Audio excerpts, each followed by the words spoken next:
বাবু, আজকে এই বৃষ্টির ঠান্ডা ঠান্ডা ওয়েদারে একটু চিকেন কষা করো। চিকেন খাবে? আবার লেগ পিসও এনেছো? চলো এই চিকেনটা আজকে জমিয়ে রান্না করা যাক। প্রথমে এই মাংসগুলো ভালো করে ধুয়ে নেব। দেখো মাংসর মধ্যে দুটো বড় বড় লেগ পিস, তো মাংস কিন্তু ধোয়া কমপ্লিট। তারপরে দিয়ে দিলাম সাদা তেল, তেজপাতা আর মাংসগুলো।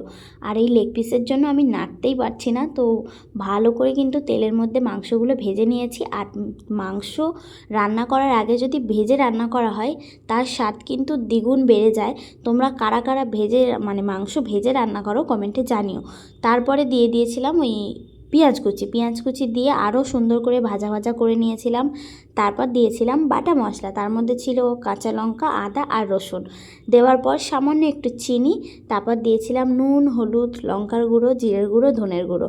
দেওয়ার পর দেখতেই পাচ্ছ আমি চাপা দিয়ে দিয়ে খুব সুন্দর করে কষেছি, আমি কিন্তু একটু জল দিইনি। এবার আমি জলটা দিলাম। কষানো কমপ্লিট করার পর দিয়ে গরম মশলা দিয়ে দিয়েছি, দিয়ে চাপা দিয়ে 10 মিনিট রেখেছি। দেখো আমার কিন্তু রান্না কমপ্লিট। আর তোমরা কিন্তু ভেবো না আমি অনেক তেল দিয়েছি, মাংস থেকে তেল বেরিয়েছে আর খেতে জাস্ট ফাটাফাটি হয়েছে। তোমরা কিন্তু একবার হলেও এরকম ট্রাই করে দেখতে পারো রান্নাটা। আর যাকে খাওয়াবে সে তো তোমার প্রশংসায় ভরিয়ে দেবে। আর প্রশংসা পেতে তো আমরা সবাই ভালোবাসি। তো ভিডিওটা কেমন লাগলো জানিও, রান্নাটা ট্রাই করো।